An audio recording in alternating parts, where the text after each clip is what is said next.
माननीय जबलपुर हाईकोर्ट में आज दिनांक 14 सितंबर 2023 को बीएड अभ्यर्थियों के प्राथमिक एलिजिबिलिटी मैटर पर अंतिम रूप से सुनवाई होना प्रस्तावित था। फर्स्ट हाफ में यानी लंच से पहले क्या कुछ हुआ इसके रिगार्डिंग डेडिकेटेड वीडियो में मैंने आपको बता रखा था। लंच के बाद की जो स्थितियां थी उसके बारे में डिटेल में बात करेंगे। हालांकि मैं ये वीडियो अभी नहीं बनाना चाह रहा था जब तक कि कोर्ट ऑर्डर ना आ जाए, क्योंकि सभी चीज़ें आपको ऑथेंटिक तौर पर पता चलनी चाहिए, ये आपका भी हक है। चूँकि अभी तक जब मैं ये वीडियो बना रहा हूँ कोर्ट ऑर्डर नहीं आया हुआ है, बावजूद इसके आप लोग लगातार कमेंट के माध्यम से आ रहे थे कि इस पर बात करिए, क्या हुआ क्या नहीं हुआ लंच के बाद, इसके बारे में। इस वजह से कोर्ट ऑर्डर ना आने के बावजूद भी मैं आपको सूचित करने के लिए सिर्फ बना रहा हूँ कि क्या हुआ है। अंत तक जरूर जुड़े रहिएगा। नमस्कार दोस्तों, मेरा नाम है नीरज, आप देख रहे हैं कैरियर बिट यूट्यूब चैनल। अगर आप इस चैनल पर पहली बार विजिट कर रहे हैं तो इसको सब्सक्राइब करते हुए बेल आइकन को प्रेस करना ना भूलें। मध्य प्रदेश की जो एमपी वर्ग 3 की भर्ती है वो पहले से सब्जेक्ट टू रीट पिटीशन है, यानी कि ऑनरेबल सुप्रीम कोर्ट के द्वारा जो फैसला दिया जाएगा उसके अनुरूप भर्ती प्रक्रिया कंप्लीट कराई जाएगी। यहाँ पर मध्य प्रदेश राज्य सरकार इस भर्ती में बीएड अभ्यर्थियों का काउंसलिंग कराते हुए नियुक्ति पत्र दे चुकी है। नियुक्ति पत्र मिलने का मतलब कि वो इस समय सर्विस में है बीएड वाले अभ्यर्थी।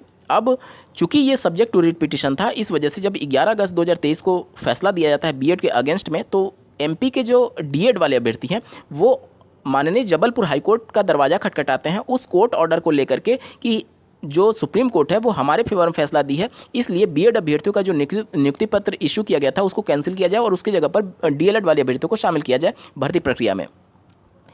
फर्स्ट लंच हाफ में जो बातें हुई थी मैंने आपको बताया था कि जो बीएड वाले अभ्यर्थी हैं उनके वकीलों के द्वारा कुछ बातें छुपाई जा रही थी हाईकोर्ट से। यहाँ पर जो बीएसटीसी यानी डीएलएड के वकील थे उन्होंने ये बातों को माननीय जबलपुर हाईकोर्ट के समक्ष रखा कि ये जो बीएड वाले अभ्यर्थी हैं अपना पक्ष रखने के लिए ऑनरेबल सुप्रीम कोर्ट में आईए दाखिल करके उपस्थित हुए थे, जहां पर सुप्रीम कोर्ट ने इनके आईए को खारिज कर दिया था। अब यहां पर ये बातें बीएड के वकील के द्वारा छुपाई जा रही थी जबलपुर हाईकोर्ट में। जब उनको पता चला डीएलएड वाले अभ्यर्थियों के माध्यम के वकील के माध्यम से जब हाईकोर्ट को पता चला तो वो भी इस बात को लेकर के नाराजगी दर्ज कराएं, क्योंकि आप एक ऊंची अदालत से अपने मामले में याचिका खारिज करवा करके फिर निचली अदालत में आए हुए हैं अपना पक्ष रखने के लिए। तो ये सभी चीज़ों को देखते हुए थोड़ा सा निगेटिव जरूर हो गया था बीएड अभ्यर्थियों के लिए। उसके बाद लंच के बाद जब इस मामले को सुना गया तो जो बीएड की तरफ से वकील अपना पक्ष रख रहे थे वो, देखिए किसी भी मामले में अंतरिम रूप से सुनवाई तभी हो पाती है जब सभी दलीलों पर तर्क वितर्क हो सके। यहाँ पर पूरी तरीके से तैयारी के साथ नहीं आया गया था, जिसकी वजह से एक बार फिर से नया डेट दे दिया गया है।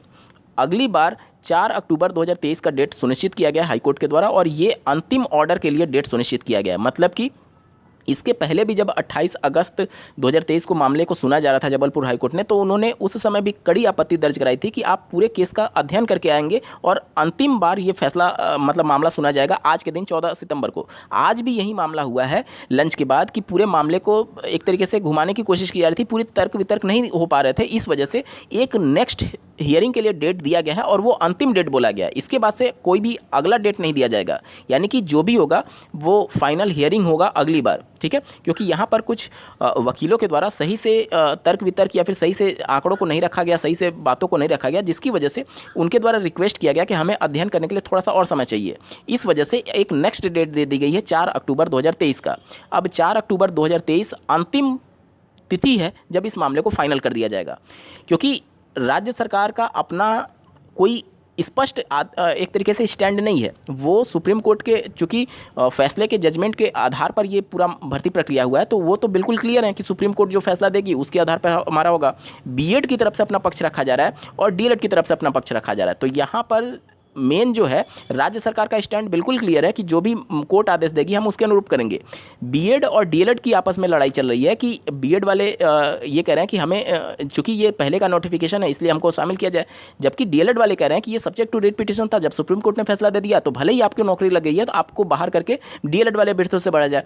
तो इन सभी मामलों में जो तर्क वितर्क वाला पूरा चीज़ें चली हैं वो अभी अंतिम रूप से फाइनल नहीं हो पाई हैं। कुछ चीज़ों को लेकर के कन्फ्यूजन था, जिसकी वजह से जो वकील थे उन्होंने एक समय मांगा है कि हमें थोड़ा सा अध्ययन करने के लिए और समय चाहिए। इसके लिए 2 हफ्ते का समय देते हुए अब इस मामले को अगली बार 4 अक्टूबर 2023 को सुने जाने के लिए लिस्ट किया गया है।